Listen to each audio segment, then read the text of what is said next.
Here we are, Joe.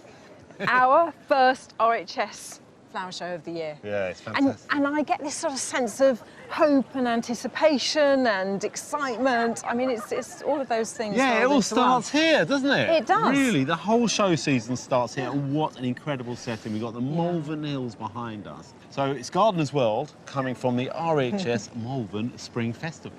And it's the show's 40th anniversary, so it's kind of a really special year. Yeah, there's about 100,000 people come through the gates, and they're looking for something a bit special, aren't they? Not plants you just buy in the garden centre, and it's all here. Yeah, no, that's absolutely true. I mean, the floral market is absolutely packed with really unusual plants, and of course the growers know everything there is to know about those plants, so it's you get everything, don't you? Yeah, I love talking to the growers, I love talking to the visitors here, I love talking to the gardeners, I just love talking to everybody. Yeah, you're Mr. Loverman, aren't you? Definitely. Well, here's just a little taste of what we've got coming up.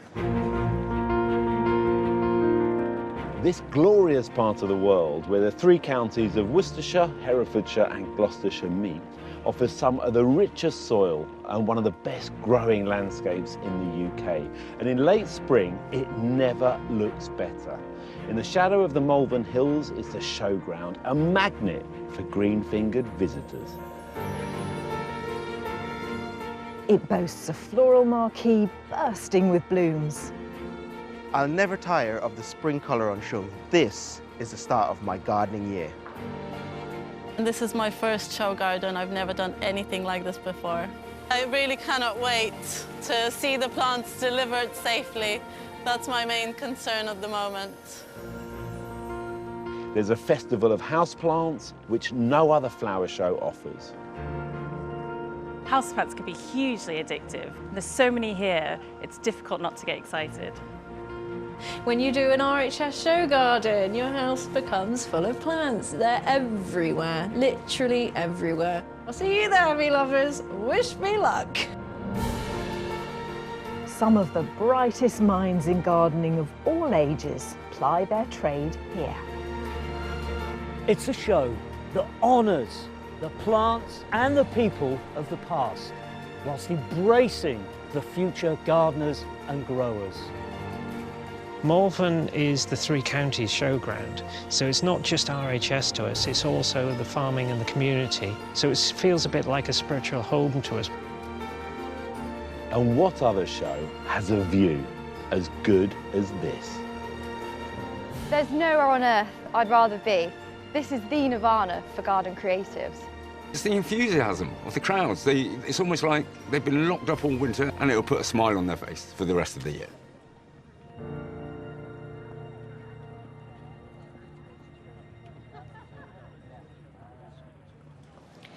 There's so much to see. Where are we going to start? I'd quite like to go to the floral marquee. Yeah, we're going to get there. Just calm down a little bit. The floral marquee's going to be there, but look, we're right next to the show gardens. OK, this is true. And the sun's shining. Yeah.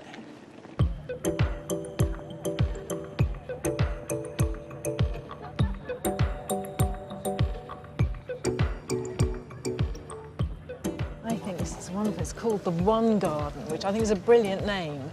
And it celebrates the more than 8 million people in the UK who live on their own. And garden on their own. And garden on their own. Too. It's a brilliant garden, this, I've got to say. From the front, you know, it really draws you in with the height of the boundaries, the black boundaries, setting off the plants. And then when you're in it, it's just got that courtyard feel. You know, this central rock, this sort of little zen thing going on.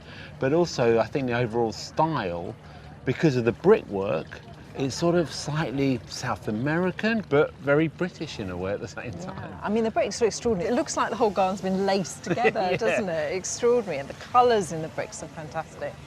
And just sort of echo through the planting, because I love that softness here. And this lovely geranium samobor here. And these lovely soft pinks drifting through with the aqualegias. It's really beautiful. Yeah, and it feels like it's spilling over these walls. The height changes the levels. Very abundant. Yeah, and the water behind us is gorgeous too. The sound is perfect, I would say. It can be a bit overwhelming in a small space sometimes. But you can really feel this being alive, this garden. Yeah. It's a great job. I think it's fantastic.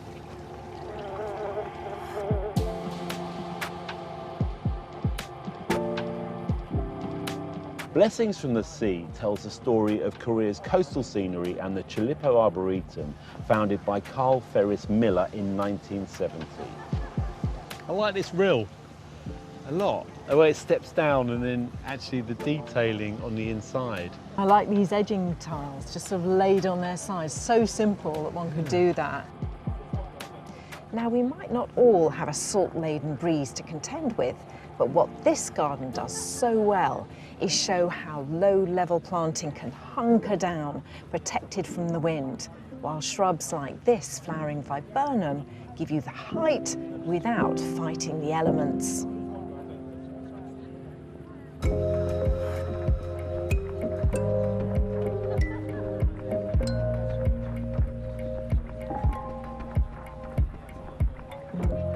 This is a beautiful garden. Oh, yes. I love at Malvern that they don't have to be rectangular. They can be any shape they want. Look at the show gardens.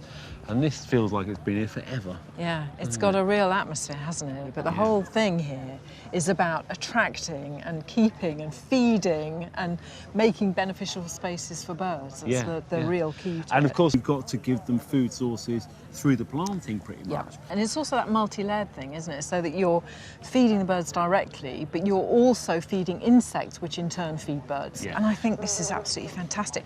I love that with the dead hedge, because I think that's something we can all do, even in quite a small space. And there'll be loads of critters hiding in there and bringing in the birds. And a little bit of water, of course, and then the plant selection as well. So we've got things like the teasels, which finches love, because they've got the seeds, and also, they hold water as well, so birds can drink from them.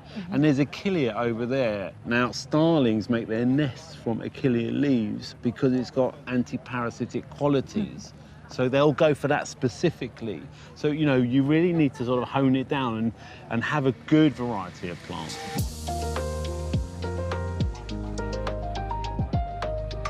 Well, look, I'm going to go and look at the rest of the show. You stay here, because I can see you've fallen in love with this garden. Very beautiful. I'm a bird. I'm a swift. I'm in my natural habitat. So you are a swift. It's a great garden. There's so many layers of interest. Really gets you thinking.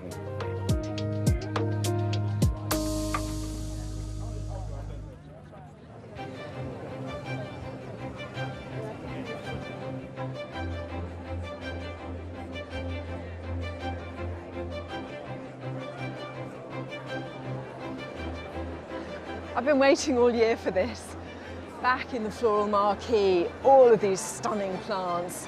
And the best thing is as well that you've got the growers here and they know these plants inside out, so you're going to get really good horticultural advice.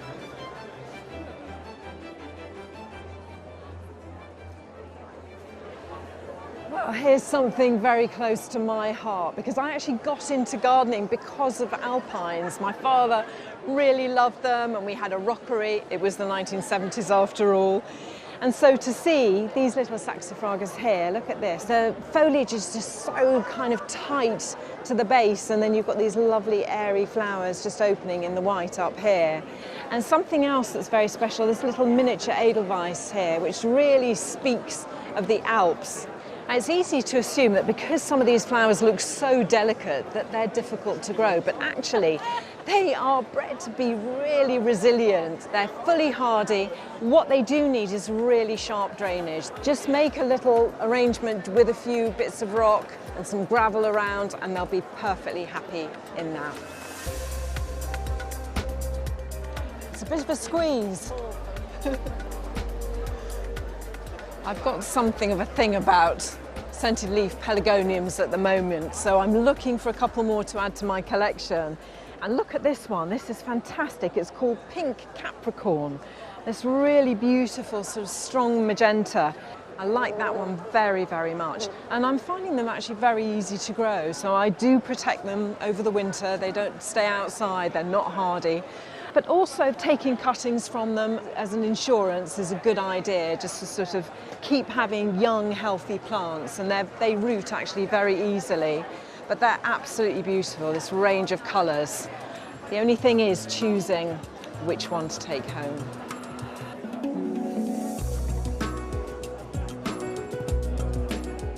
I'm so drawn to this display, and I think part of the attraction is the geums, which are all over the show, and for good reason. They're fantastic plants. They're beautiful at this time of year, and then if you deadhead them, you get a second flush of these flowers.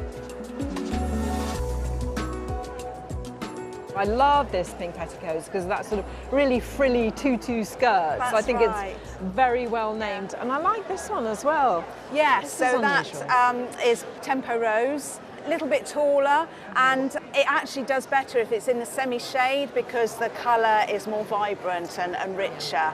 You can grow it in the sun, but I tend to advise customers to grow it in semi-shade, really. That's a really good tip. That's exactly why we like to come and speak to you. Which ones do you like? Which ones are you buying? Mr. Bojangles. I'm looking for Mr. Bojangles as well.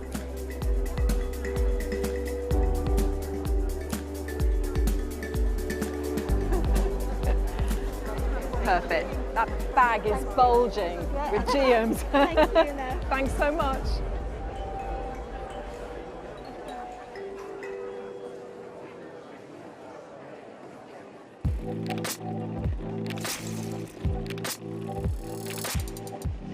Now, Malvern is in the county of Worcestershire, and Worcestershire is renowned for its fruit and vegetable growing, and a lot of that is down to the clay-based fertile soil.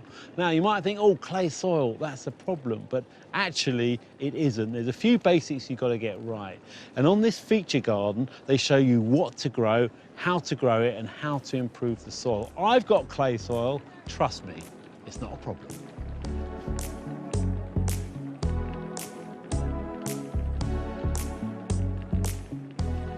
So how do you know if you've got clay soil? Well, the first thing to do is get a handful of it. Hold it tight. If it holds into a ball, it's clay soil. And actually, clay soil, as long as you get plenty of organic matter into it, it'll turn it into the fertile soil we all want in our gardens. And more than 55% of topsoil in England and Wales is clay-based. And here they show different ways of dealing with it. So here we've got dogwood stems. Now, dogwoods grow really well on clay soil, and they've just used a chop and drop method, which is chopping it up and then leaving it on the beds, and that protects the soil. It stops it creating that sort of crust over the top, and then it breaks down and improves the soil at the same time. So basically, it's acting as a mulch. Now, clay soils are fundamentally rich in nutrients, but they can be quite hard to work, and so that's why we mulch. We add organic matter, and we let the worms take that down and improve the aeration of the soil, moisture retention of the soil, fertility of the soil. So mulch about 2 inches thick, and you can use pretty much any organic matter. And here we've got some chopped straw, there's bark chips, we've got garden compost, whatever you can get locally and in volume. There are many plants that grow really well in clay soil, but if you want to plant things that like a bit more drainage, like nepetas and salvias and alliums, then just build a raised bed, put compost in it, then those plants will grow in it, but they'll also get their roots right down into the clay soil where the nutrients are. Now here they're showing how to use clay in our gardens, but of course there's lots of other ways we can use clay.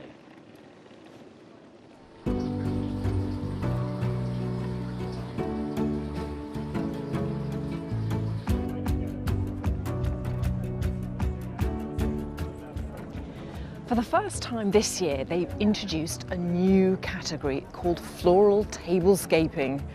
What is that, I hear you ask? Well, it's a judged floristry category in which a garden shed is completely decorated with blooms, and they include a bench for seating and, of course, the table itself, absolutely covered in flowers. And who doesn't love a garden shed?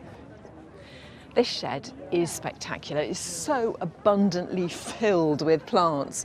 You've got obviously all the greenery here hanging down from the top, and lovely oranges and soft pinks with the geum, the ranunculus just at the back, and then it drifts through those Iceland poppies to these lovely pure whites in the front with the sweet peas just dangling over the edge of the table.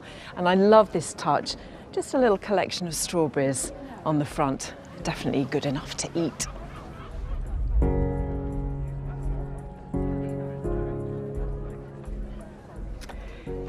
got a nod to Victorian excess, and it's very sumptuous. You've got these beautiful silks on the table. You've got fine china and crystal just setting the scene, and then all the flowers just sort of popping through in lovely shades of purple and orange. And I'm particularly drawn to these little violas in the pots. I think they're absolutely charming, and they really give you that sense of vintage. It's very beautiful. Now, a few days ago, we caught up with passionate grower Mike Arthurs from Taunton. He has developed a huge collection of his favourite plants with the help of a few feathered friends.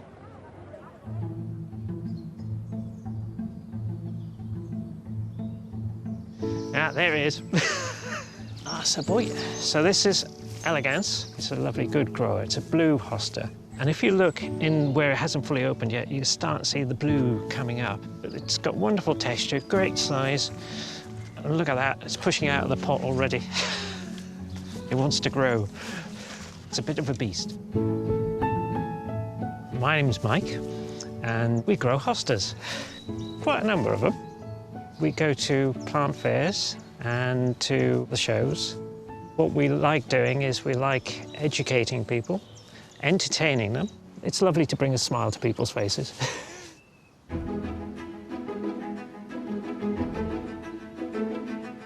Yeah, look at that for a cupping. So this one is called Mike, which is quite nice. I like one named after myself. At least I can remember it then. We've got half an acre here, triangular shape. So we've got field on one side, 27 acres of woods that side. We purchased the woods here in 2019. And Janet, my wife, she said, what can we grow here? And we'd only grown about 8 varieties. And here we are with just over 400 and about 12,500 hostas here on this one site. You'll find that there's a hosta for everyone. There's 7,000 registered, 20,000 unregistered. There's such a range of colours you can get with them. And then on top of that, you've got the flowers. Purple ones, you get the lavender, the whites, but you even get striations of colour within the flowers themselves, so they're quite complex. And then you've got fragrant as well. There's different forms of them, so you get upright ones, prostrate ones, ones that are low, some that are tall.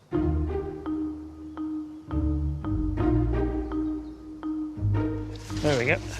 So this is Empress Wu. She's not fully out yet. She's got a few holes, so she won't make a display at the moment, but she'll grow up to about 1.2 metres in height and over 2 metres across. And the leaves, they can get up to about, well, anything up to about 1 metre, some of them. So it can be very, very big. It's wonderful. One of the biggest hostas you can get. There are 5 sizes of hostas. So you have miniatures, which these are miniatures. You have smalls, mediums, large, and giants. So with the miniatures, you treat them like a rockery plant. You give them good drainage, and you constrain their roots, and they're quite happy. The other advantage about the miniatures is that you can actually do the bonsaiing of them. So this here, both of these are slim and trim. And this is quite commonly used as a bonsai accent plant. So this one on my right is a normal full-size one. So this is up to the 6 inches as we'd expect, and you'll see the leaf size.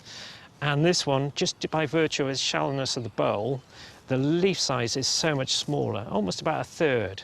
So that's bonsaiing in action. You don't actually cut anything, you just open it out and plant it into the pot. Here we have the super mini, so you can see the difference in the pot size and the leaf size, way, way smaller again. And then here, in this bowl, is a hosta in a thimble, in an actual thimble.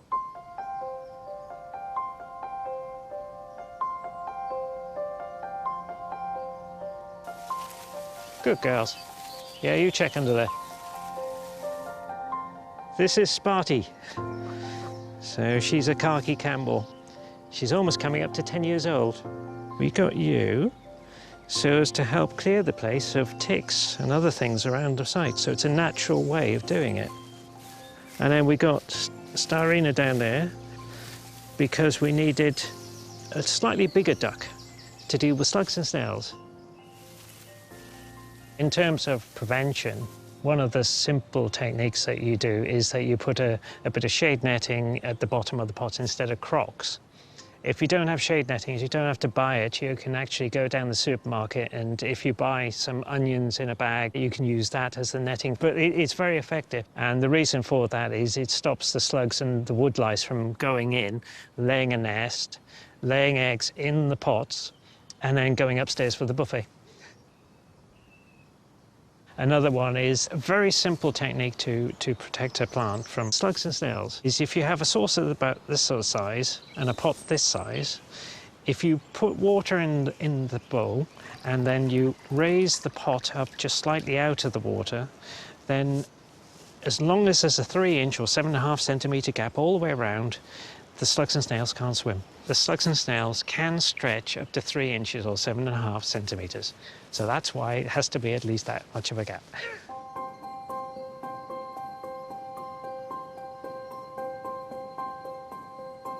I was brought up on a farm. The first 25 years of my life was on a farm.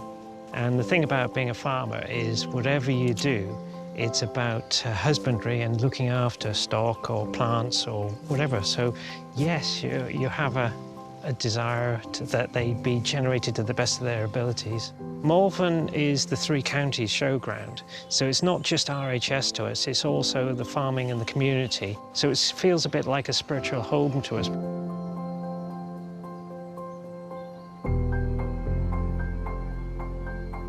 Hostas are really important in life, because you've got all these textures, all these forms, all these colours. Yeah, they're damn important. Yeah, I couldn't do without those.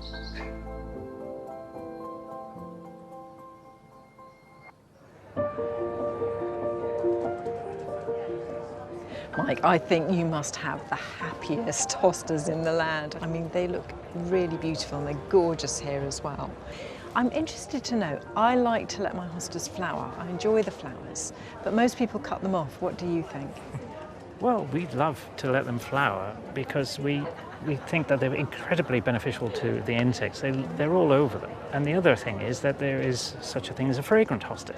So why wouldn't you grow some for the flowers when you can get a wonderful scent from them? And then you have the opportunity, once you collect the seeds, to possibly make a new variety of hosta. It's very exciting, isn't it? All It that, is. I think. So how unusual is it to have fragrance in a hosta flower?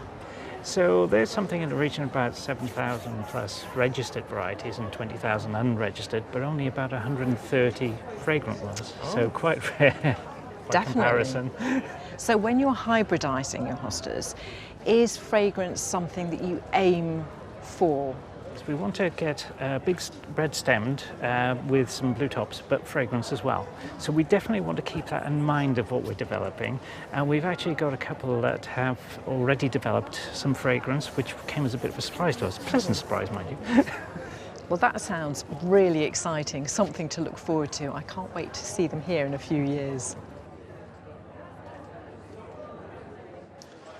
We're lucky to have some of the world's leading experts and brightest horticultural minds at these shows. And with all that knowledge around, you've got to tap into it.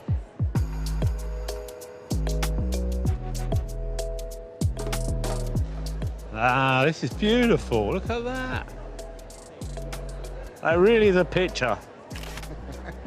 Hello, mate. How are we? Yeah, how are you? Long time no see. Yeah, looking all dapper. Yeah, I thought I'd bring it usual. out. It doesn't come out that often. You're master grower this year. Yeah, we are, yeah. Fantastic. So what does that mean? Well, it just means a lot of hard work and a lot of stress, basically. No, There's recognition of your course, yeah, contribution. Yeah. And 2 big collections of the succulents and a national collection of auriculas, and it's just nice to bring them all together and let everybody see them. Wow, what a display, honestly. We're quite impressed with it. And easy to look after? Oh, a doddle. Yeah. All it is in the winter, you mustn't keep them outside. They've got to be frost-free, plenty of light. Definitely, when you're outside in the summer, good drainage is the most important. And propagating them? I know you're dying to get your knife out. Yeah, make sure when you cut the aeonium, give it a good few inches, take off a few of the bottom leaves, and there you go. That is your plant for you. And that's for me? Yeah. That's really sweet. Yeah. Thank you. The missus is going to love And what are you going to do with it? You're going to take it and put it on your kitchen windowsill for a couple of weeks or a week? Yeah, because you let them callus over. Yeah, let them dry, stop any sap coming off. Yeah. Put it in a nice gritty compost. In a couple of weeks, it'll be rooted. You're putting yourself out of business, I you know, know. I know.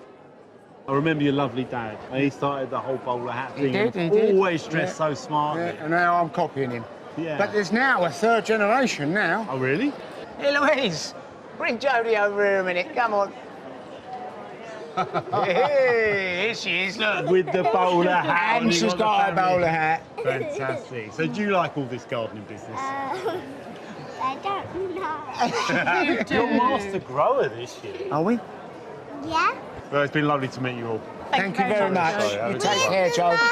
Come on, Trouble. You're the master grower. Bask in it. You're the master growers. We're the master growers. You're the master See you, growers. Joe. It's like being on the football terraces. Yeah. You're the master growers.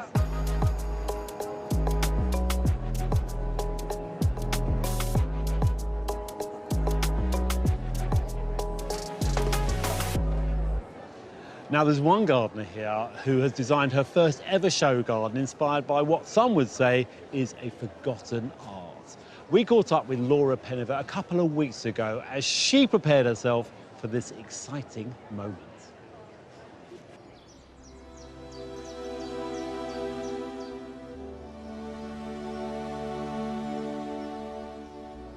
Flower pressing, it's a very mindful craft. It allows me to slow down, notice things about the flowers, the colors. You have to really be present and engaged in what you're doing. My name is Laura. I'm a garden designer and a gardener based in West Sussex. And this is my first show garden. I've never done anything like this before. My garden at the RHS Malvern Spring Festival is dedicated to the art of flower pressing because it's a craft that I really love. The garden invites visitors to slow down, take notice of the flowers, and I thought is a very good metaphor for us appreciating the beauty of nature, appreciating that it passes, it's not forever, and we have to preserve it. You have to pick flowers on a dry day, so if it's a morning, wait for the dew to dry.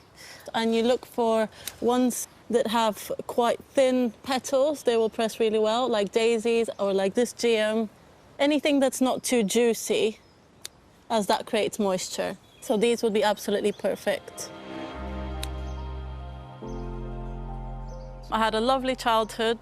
I grew up in Bulgaria. My grandparents had a huge garden. They used to grow their own vegetables, fruit, had animals. My granddad used to speak to his plants and to his animals. That was something that really taught me to love nature. That was our playground. So it was a really, really wonderful place. My mother is also a keen gardener. She loves flowers, she loves flowering perennials, and I took the love for aesthetics and design from her. We want to create a sort of sandwich. So first we put our cardboard, then we put a layer of our blotted paper. Here I've got this beautiful geum called Totally Tangerine. The color is beautiful. It's just such a lovely flower. And then next to it, I'm putting flowers from Brunnera macrophylla. They're just so incredibly delicate. These will be going into my show garden, which is extra special. I took on a traditional career path. I studied law, but then went into the digital space. But I always had this yearning to be outside, to be amongst plants. For my 30th birthday, I gave myself, as a present, a course in garden design, and I've never looked back. This will preserve the flowers for a very, very long time. And you can even press things like your cut flowers that you receive, your bouquets, and sort of like eternalize them, giving them a second life.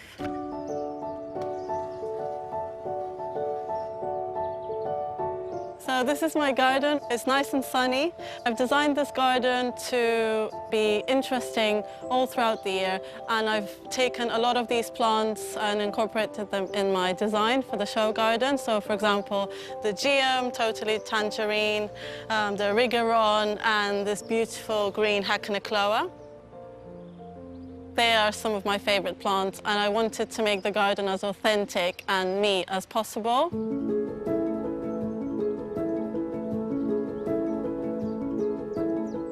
I don't have enough space for all the flowers I'm pressing for my Malvern garden, so a local nursery where I used to work offered me some space to store them, which has been great. So we've got 1,500 plants here. We've got a mixture of ornamental grasses and ferns, and a whole lot of flowering perennial. As you can see, lots of buds, not that much colour, which makes me nervous. We've got a lot of poppies, which don't have stalks yet, so that makes me very nervous. We've got aquilegia, which has a lot of buds, salvia, epimedium, erigeron, again, lots of buds. We also have some oxy daisies here that, again, have a lot of buds. My hopes for the garden are that it inspires people to take on the craft of flower pressing, but also inspires them to grow more flowers because they're so good for our pollinators, and to just appreciate and enjoy nature. We're giving the plants a good water, and we have dissolved into the water high potassium feed to ensure that the flowering perennials do flower for when we need them to. Usually you would do this bi-weekly, but for us it's important to give them the best chance that they can have. I really cannot wait to see the plants delivered safely. That's my main concern at the moment. I'm very, very excited. It's been such a roller coaster, but I've put so much effort and love into this. It feels quite surreal that all of my friends and family are gonna come to a garden that I've dreamed of and I've actually created. It feels really exciting, and I just really hope that I do them proud and they like it.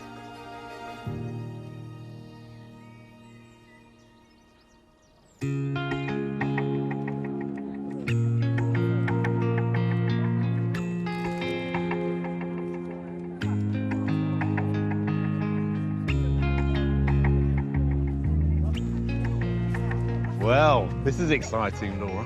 You've done it. Very exciting. You've done it, and it's brilliant. Yes, here we are, and it's real. It's finally happened.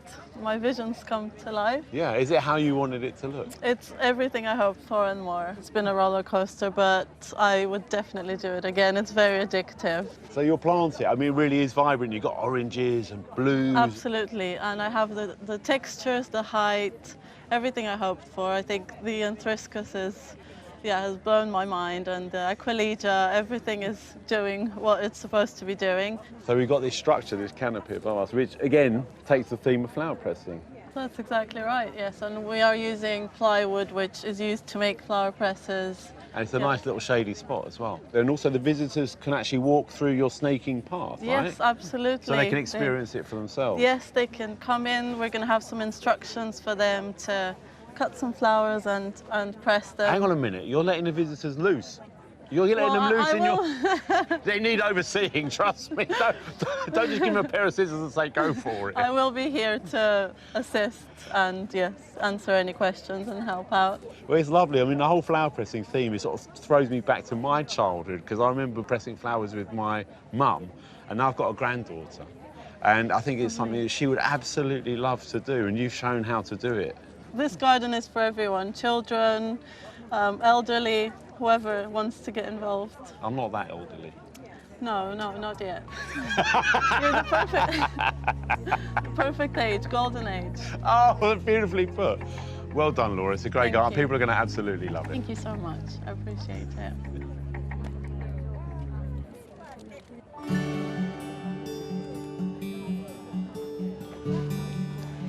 I've just discovered this new section. It's being featured at the RHS Malvern Spring Festival for the very first time, and it's called Blooming Borders. It's very beautiful and going to be such a hit with the crowds.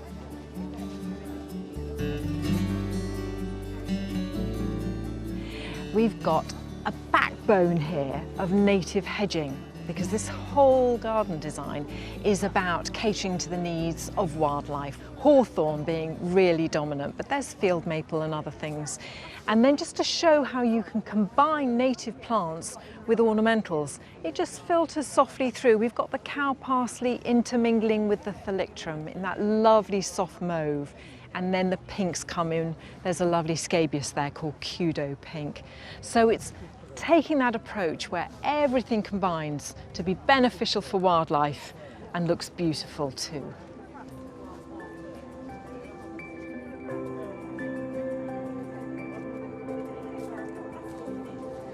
This border is all about bringing that equilibrium into every part of your life.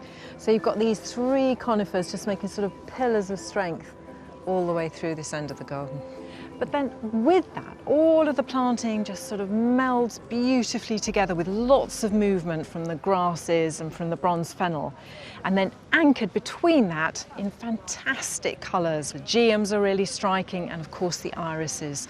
So there's beautiful Jane Phillips, which is a classic iris in a soft blue, and then Benton Susan, a real eye catcher right in the middle.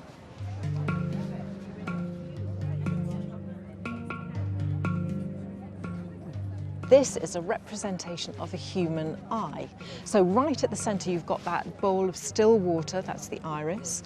And then all around it, these wonderful kaleidoscopic colours. So we've got the soft mauves of the foxgloves and the alliums coming through to blue of the camassia, and then this big sea of orange geums. And right at the front, you've got Ophiopogon. Those are the lower eyelashes. And these ones here, these bamboos, represent the upper eyelashes. I think it's extremely clever. And yes, very beautiful.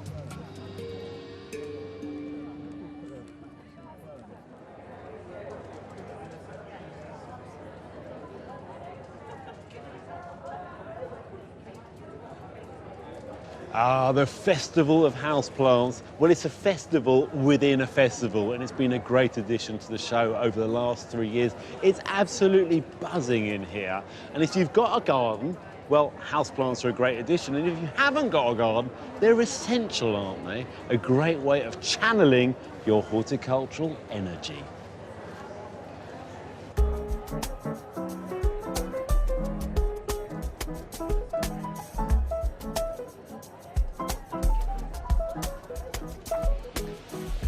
Rachel, I'm loving your new office. I've got to say, you're looking so studious as well. Do you know what? I'm in my happy place. Plants, books, perfect. This is my idea of a good garden. It's like an explorer's office, isn't it? You travel around the world and you pick plants up and artefacts and you bring them home and you surround yourself with them. I love that. And just look at the monstera there. You know, that wonderful effect on the leaves of the variegation. It's like some paint's been just splattered across it.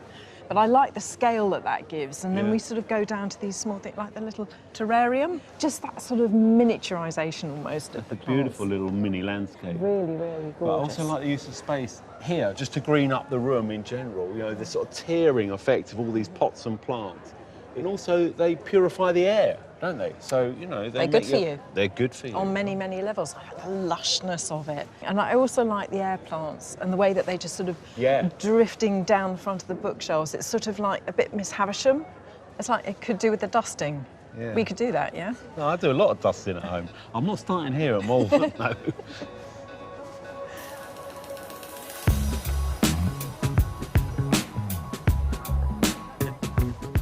I'm really liking this. It's sort of very sleek and modern, very calming, because there are so many plants growing in here. It's fantastic. It's a kitchen plus. And a lot of these are edibles. We've got micro veg under the grow lights over here in these alcoves. You know, they're very low energy.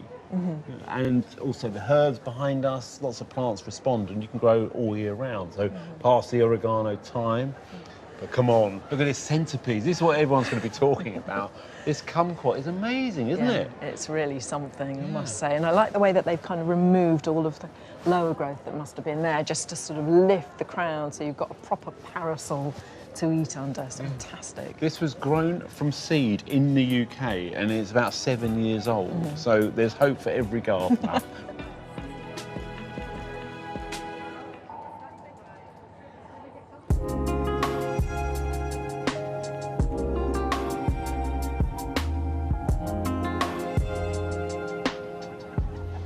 Wow, this is a beautiful specimen tree. This is Betula nigra, the river birch, with this lovely sort of open canopy, and the pink peeling bark is just gorgeous. But often underneath a tree, you'll have no planting at all, and there's nothing worse than just seeing black soil. And at the show this year, I've seen some beautiful underplanting.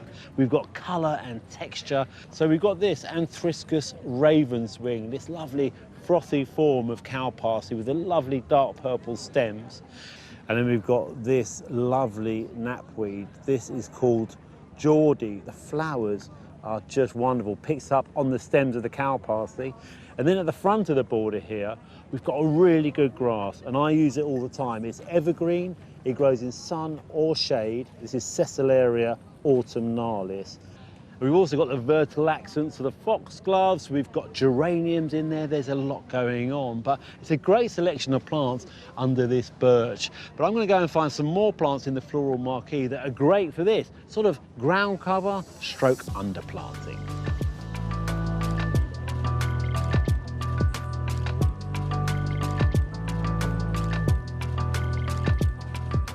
I just love Disperum too. They're brilliant for underplanting. I like how graceful the arching stems are, and they thrive under taller plants and can cope with wetter soils too. For drier, shady conditions, look to woodland plants, and this exhibit is absolutely exquisite. Yeah, we've got ferns and Solomon seal, but the stars of the show have got to be these epimediums. And they come in a range of colours, but they're so delicate and dainty. Well, they look it, but actually they're quite hardy. You can grow them in shade. They'll cope with really cold winters, but spring is when they do their thing. I'm a little bit obsessed with this one, which is called Bushanense Caramel. And the sprays of these delicate little flowers are just incredible. And as the new foliage emerges, it's often got bronzy tints on it. And then again in the autumn, it goes a really good colour. And they can cope with really dry conditions once established. Water them for the first year or two, and then they should be fine. And they are just stunning. This is one of the best exhibits I've seen for a long time.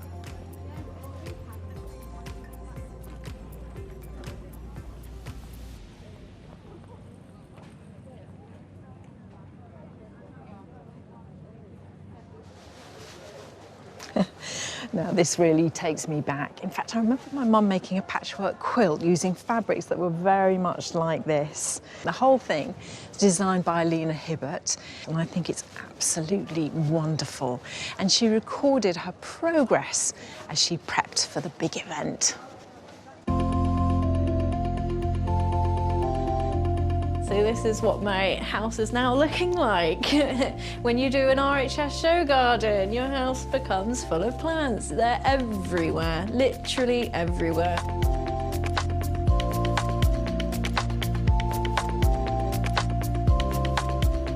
I don't own a garden yet, so having the houseplants are one way I can bring nature with me wherever I go and move.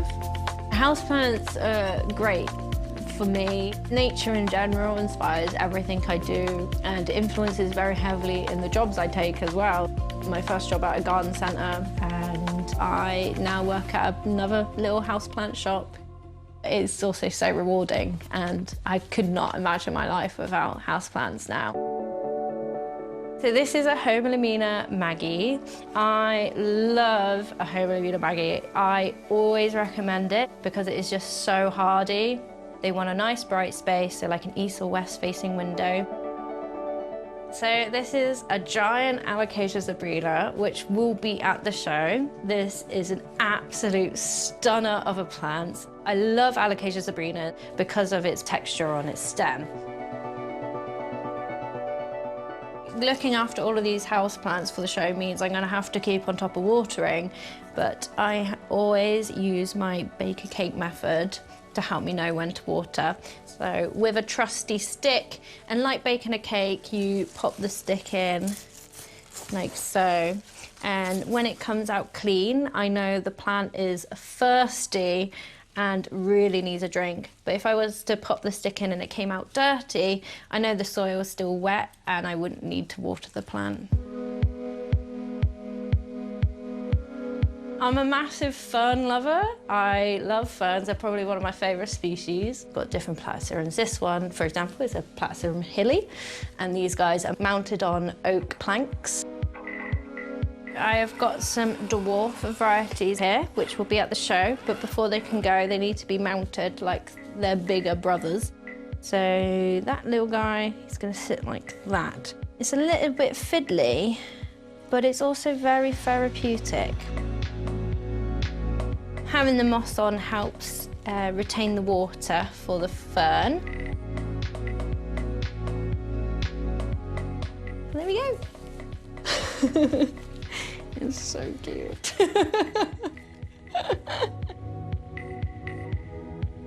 I'm so excited about Malvern. It has been a dream of mine since I was a kid to do an RHS show garden, and the fact I'm finally getting to do it is amazing. So that is it, me here in Bristol showing you my plants, and the next time you will see me and these plants is at the RHS show garden. So I'll see you there, me lovers. Wish me luck.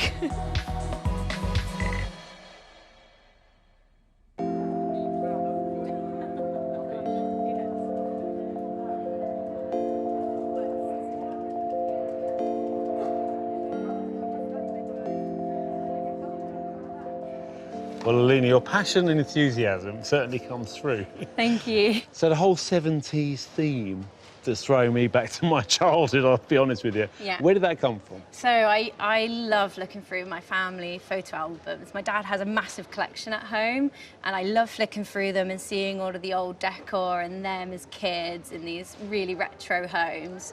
And I just love the earth tones 70s decor used. It feels really grounding and comforting. So yeah, I love it so much. Yeah, well, you certainly recreated it, that's for sure. Thank you. We've got to say the moss that you used, yes, it was from a sustainable source. Yes. You can't just go and forage moss and start sticking it in your house. No, no, totally not. It's really important to keep it safe and sustainable. Yeah. If you're taking a moss from a forest, you're going to ruin an ecosystem. So really important to keep it sustainable, for sure. Now, that is not a houseplant. Now, that's a chrysanthemum. It is indeed. So what's the story behind it? So this chrysanthemum, because my great-granddad was a very passionate chrysanthemum grower, it's been named after him. So this chrysanthemum is Leonard Knight, and he used to enter chrysanthemums into competitions back in the day. It was actually kind of lost for a few years, and my nan couldn't find it for a little while. Right. And she finally this year got some cuttings back, which was fantastic. And yeah, I'm really hoping to get it to flower this year and make him proud. Lovely, what a lovely story. Well, he'll be proud of you because you got a gold medal I as well, which is incredible. Yeah. Your first attempt ever. Yeah. I mean, it sings gold medal, this Thank garden. you so much. Yeah, it must be in the blood, you know. He must be so proud. He won loads of gold medals for his chrysanthemums, and it must just be in there, and he's looking down right now. Are we going to see you around a bit more? I think we are. Oh, totally. I've got the bug now. Yeah, I need to do more. Excellent. Well done. Thank you.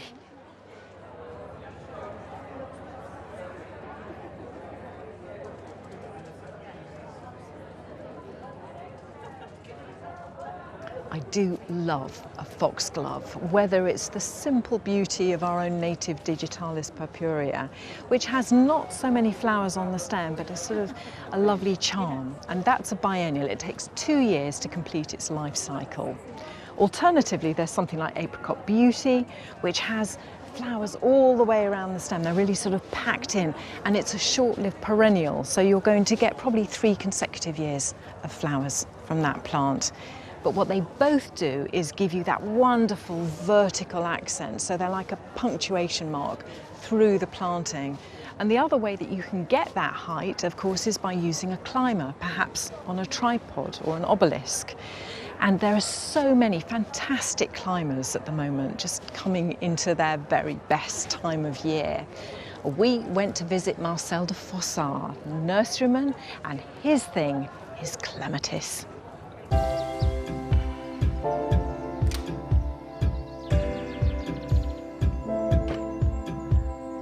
Do I have a favourite Clematis? On the Monday, it could be Crystal Fountain when it opens up. On the Tuesday, it could be Clematis Bourbon. That's what I like. You have a favourite on every day of the year, pretty much. You suddenly look over your shoulder and there's another Clematis waving at you. You say, what about me? Aren't I the favourite? Reminds me very much of my daughters, actually. My name's Marcel de Fossard. I run a Clematis nursery, which has been going now for, crikey, 35 years. We grow about 5,000 to 6,000 Clematis and other climbers on our nursery. You can have them in flower every single month of the year. They come in all different shapes and sizes, from the tiny little Vionas, which are only about an inch long, to the saucer-shaped one, like this Crystal Fountain here. The flowers can be up to 6 to 8 inches across. And what I'm going to say is this, they're the second passion of my life. My wife is my first passion, of course. My Clematis are my second passion. Here we have Clematis Ice Blue. Absolutely lovely. If you've got a bit of shade, this is the plant for you. Hardy down to -20, height up to 6 feet, flowers for you May, June, and again August, September time. What more can you ask for? I was walking around Chelsea Flower Show back in 1984, and I looked at these flowers and I thought, wow, what are these? And the person behind the stand said, these are Clematis. By the end of that year, my parents had to put up with 90 Clematis in their garden. And I was only speaking to someone the other day, and I was thinking, I can't believe that I'm still into this plant sort of 42 years later from when I first saw them at Chelsea Flower Show. Wow, look at this. This is Clematis Giselle. It flowers for you May, June, and again August, September time. But it's the flower power is what I love about this. Masses and masses and masses. But also this beautiful Victorian pink comes out quite dark and gradually fades off. Beautiful. So I'm going to pot this Clematis and I'm going to show you how to do it. So the first thing you've got to do is get yourself a decent-sized container, 18 inches wide by 18 inches deep. The next thing is get some clogs. That's going to aid your drainage. You've got to get yourself a decent loam-based compost. That has a bit of oomph in it, so it's going to last a long time. Because what you've got to think about is this Clematis is going to be in this container up to 10 years. So you've got to get a good base. You want to be mixing this with a little bit of horticultural grit. This is a sharp grit, again, which is aiding drainage. You've got to remember they're part of the Ranunculae family. So just like delphiniums, they like water, but they like to be able to get rid of it. So I'm also going to add in some of my own special mixed compost, which we grow all our Clematis in. And within this, we have a slow-release fertiliser, which will feed it for 12 to 14 months. You're going to be planting this deep. It's got to be 3 to 4 inches deeper than what it is in the pot. You've got a lovely root system there. You want to tease that out just slightly. So the reason you plant them deep with the big flowering hybrids is for one reason only, and that's against, we hate to say it, the dreaded clematis wilt, but as long as you follow my instructions, you shouldn't have a problem. And remember, clematis like their roots in the shade, so I'm going to cover this all up with a nice layer of horticultural grit, which is going to shade the roots and also going to help hold in some of the moisture. Now, I can enjoy these flowers and can go, wow, this is lovely. Or what you can do, and what you should do, is look at your plant and think, I need to prune this back to a couple of nodes off each stem. I know you're foregoing the flowers, but by doing this, you will end up with about 12 to 14 stems, because every node you'll get 2 shoots come out, and then what will happen, because remember, this is crystal fountain. It doesn't just flower for you once in April, May. It will flower for you again in August, September time. Now, it may seem a little bit brutal, but it is definitely worth it, because this is what you're going to end up with in a year's time.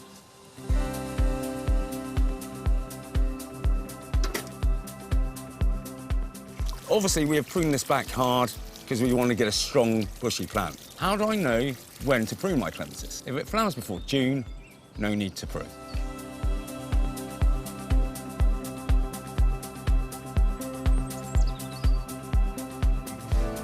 Here we have Clematis Zara.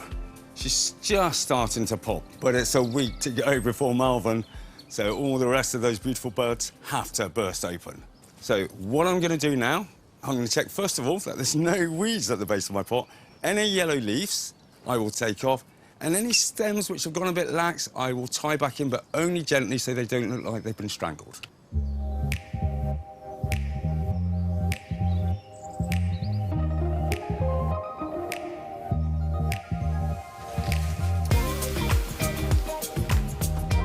The reason why we put up this shade netting is to slow down the clematis, because we don't want them to go over before the Malvern Spring Flower Show, obviously. Keeps them cooler, and the flowers don't get bleached out. I was asked the other day what was my favourite show, and it is always Malvern Spring Flower Show.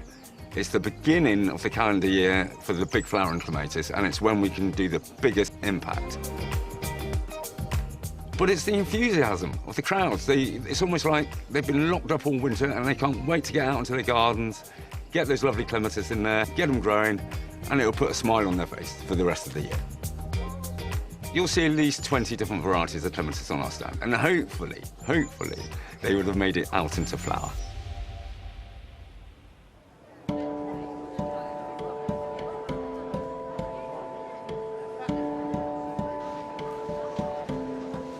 Marcel. Hello. How you doing? Nice to see you again. I'm doing all right, Nice Joe. I'm doing fine. Your exhibit is absolutely gorgeous. Everything here is grown in containers, right? And you said that if you put it in a container, it will live up to 10 years. Up to 10 years. The best thing to feed them with is a high potassium liquid fertiliser, once a week or once a fortnight prior to flowering. Now, if you happen not to have any liquid food, have a banana. Have a banana. Have a banana, peel off the skin, chuck it at the base. Potassium again. And also people think they're huge plants, clematis, but you can grow a lot of these in a small garden and they won't take over. Yeah, quite happily. People have this thing, everything's got to go up. You can go horizontally with clematis. You can even have them on balconies, and you can let them drape over. So they look fantastic in any situation, pretty much. Yeah, so they're really versatile plants. They certainly are. Here you've bought some absolute beauties. Yeah. I'm having this one because this is just gorgeous. I mean, look at that. It's sort of velvety, wine red nubia. It's beautiful. It's absolutely lovely. It's going to grow to 3 to 4 feet for you. Flower in May, June, then it'll dip, then it'll come in again, and it'll finally have one last flourish in August, September time. It's beautiful. Marcel, the Malvern Clematis King. Lovely to see you again. Thanks, Jim. Cheers.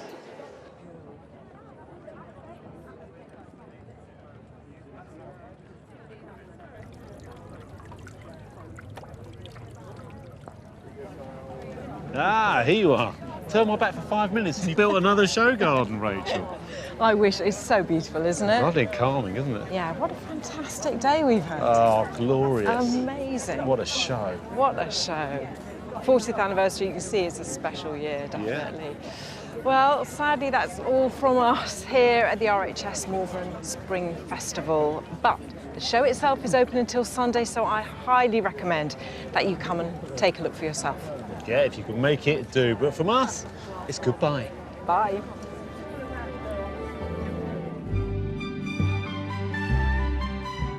Happy 100th birthday to David Attenborough. Watch his greatest adventure, making life on Earth on iPlayer.